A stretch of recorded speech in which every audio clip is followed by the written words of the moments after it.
Le journal Geneviève Bognon.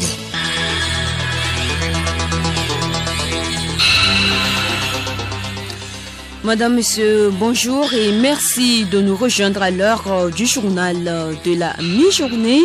Niamey, la capitale nigérienne, accueille ce dimanche le 33e sommet extraordinaire de l'Union africaine. Une session qui se déroule sous très haute sécurité et consacrée au lancement officiel de la zone de libre-échange économique.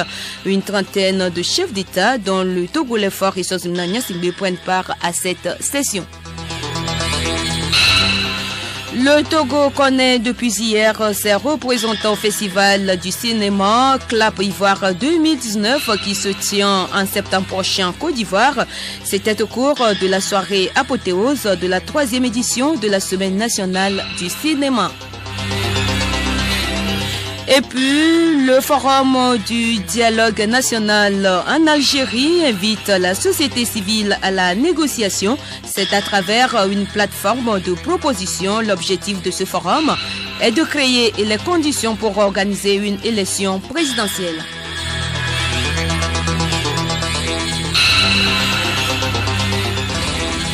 radiolomé.tg. Une fois encore, bonjour. Le Conseil suprême des imams et prédicateurs du Togo veut éradiquer la mendicité et autres pratiques non recommandées par l'islam. Venus de tout le Togo, ces acteurs religieux se sont retrouvés hier en une journée de réflexion pour retrouver des solutions à ces comportements qui ternissent l'image de la religion islamique. Amaramsa. Alors que l'islam interdit la mendicité, cette pratique est devenue un phénomène courant en milieu musulman portant atteinte à l'image de la communauté musulmane. Face à ce constat, le Conseil suprême des imams et prédicateurs du Togo demande à ses membres d'organiser des activités de sensibilisation pour dissuader cette pratique de la mendicité sur toute l'étendue du territoire national.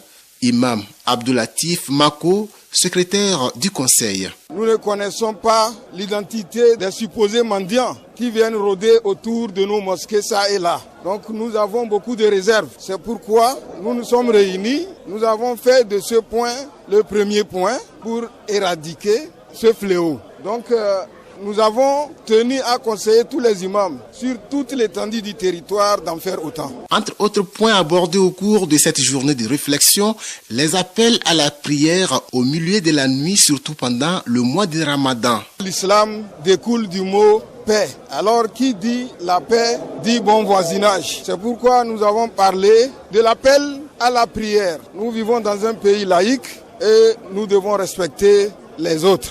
Surtout pendant le mois de Ramadan, les gens s'adonnent à faire des appels au beau milieu de la nuit. Nous ne savons pas, ils appellent pour quelle prière.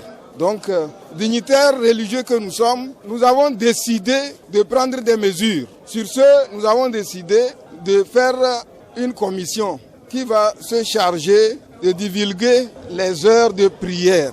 Pour pallier aux fluctuations de la date de la fête de Ramadan, comme ce fut le cas de cette année, le Conseil plaide pour 2 jours fériés. Il a en outre demandé aux imams de prier chaque vendredi pour la pérennisation de la paix au Togo et d'œuvrer à la cohésion sociale et au vivre ensemble. Autre sujet de cette édition, les 4 et 5 juillet 1884 restent des dates qui marquent à jamais l'histoire du Togo, en particulier les populations du canton de Baguida. Ces populations du dit canton gardent toujours en mémoire le passage du Togo de l'explorateur allemand Gustave Nachtigal, qui fut le premier à fouler le sol togolais. Elles s'en rappellent, une cérémonie en mémoire de l'événement a lieu chaque 5 ans pour commémorer cette amitié entre le Togo et l'Allemagne.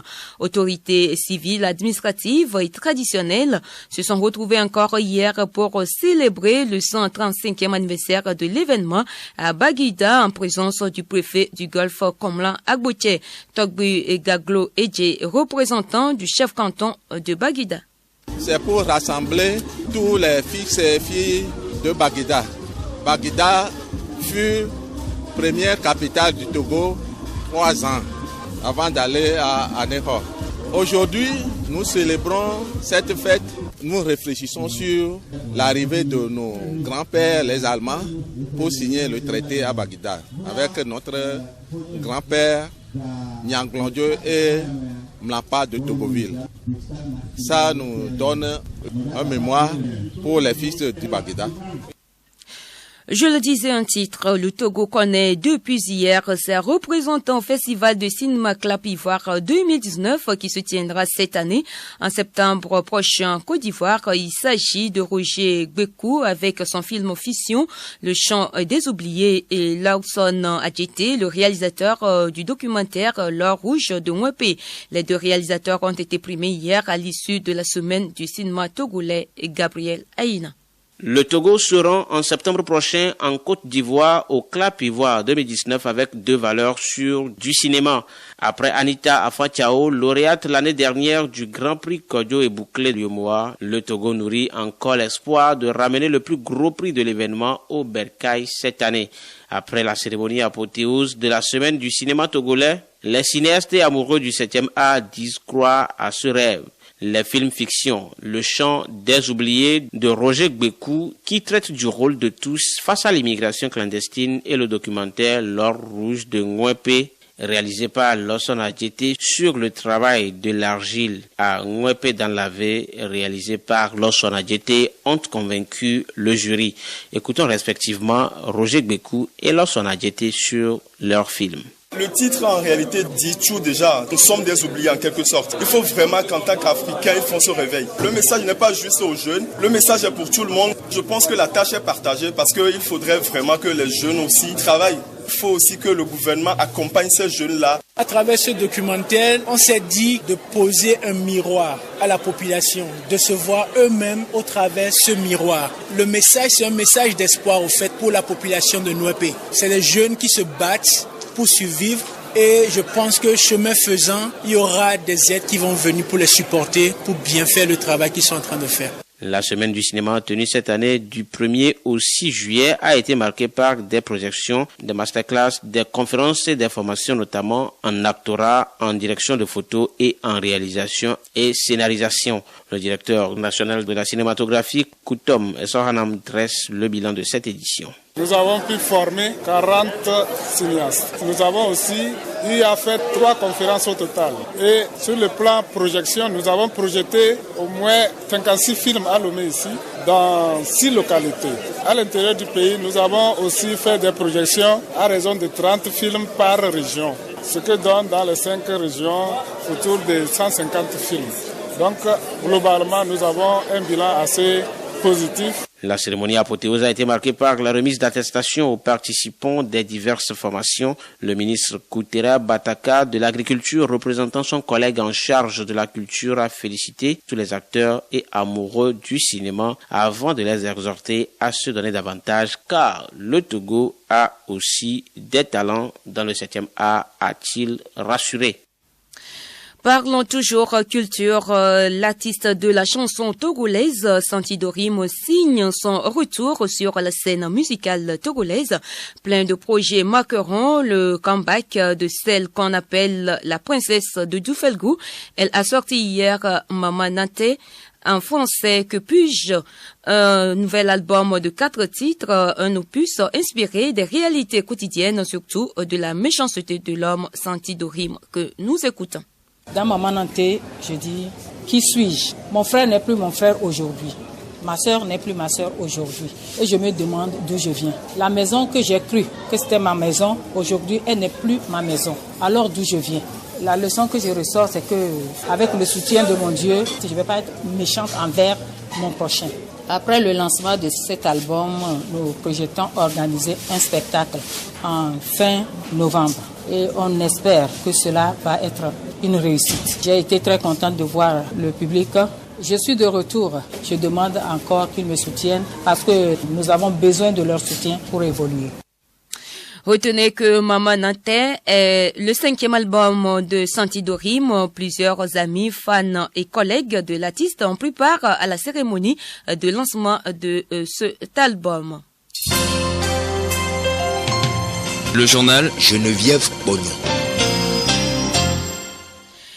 À l'étranger, la zone de libre-échange économique continental sera officiellement lancée ce dimanche à Niamey au Niger.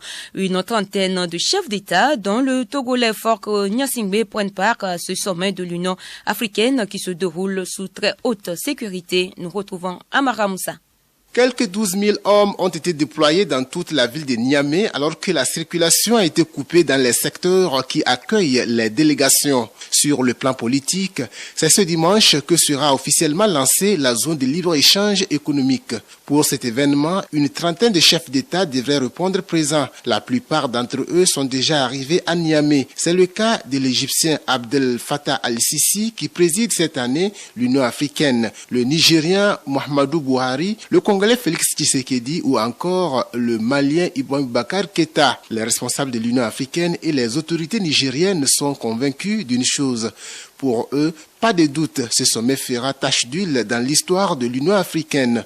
La zone de libre-échange économique va permettre au continent d'accélérer son développement en multipliant des échanges intra-régionaux jusque-là très faibles, ont-ils ajouté. La bonne nouvelle pour l'Union africaine, c'est que le Nigeria, première économie du continent, a finalement annoncé son intention de rejoindre l'accord. Le Forum du dialogue national invite la société civile en Algérie. C'est le résultat de rencontres quasi hebdomadaires depuis 5 mois. Des partis d'opposition, dont les principaux partis islamistes, ont présenté une plateforme de propositions lors du Forum du dialogue national où ils avaient invité la société civile. Une initiative importante qui vise à réunir avant d'aller négocier avec les autorités. L'objectif est de créer les conditions pour organiser une élection présidentielle. Les Grecs sont appelés aux urnes ce dimanche dans le cadre des élections législatives anticipées au pouvoir depuis 2015.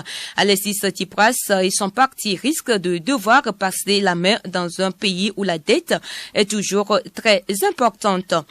L'Iran a confirmé ce dimanche sa volonté de commencer le jour même à enrichir de l'uranium à un niveau de 3,67%, le maximum défini par l'accord nucléaire de 2015.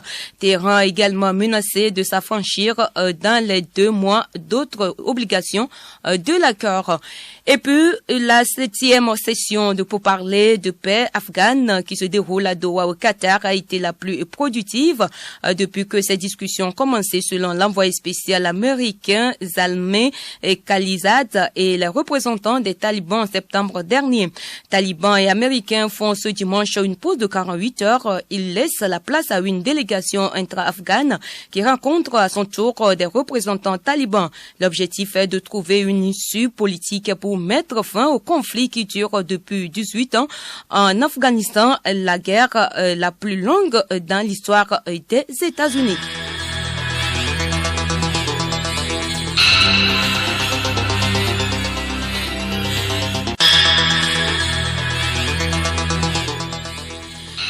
Ainsi se referme cette édition. Merci de votre fidélité. Avant de nous séparer, retenez que Niamey, la capitale nigérienne, accueille ce dimanche le 33e sommet extraordinaire de l'Union africaine, une session qui se déroule sous très haute sécurité et consacrée au lancement officiel de la zone de libre-échange économique. Une trentaine de chefs d'État, dont le Togolais Faure Gnassingbé, prennent part à cette session. Et puis le Togo connaît depuis hier ses représentants au Festival du cinéma Clap Ivoire 2019 qui se tient en septembre prochain en Côte d'Ivoire. C'était au cours de la soirée apothéose de la 3e édition de la Semaine nationale du cinéma.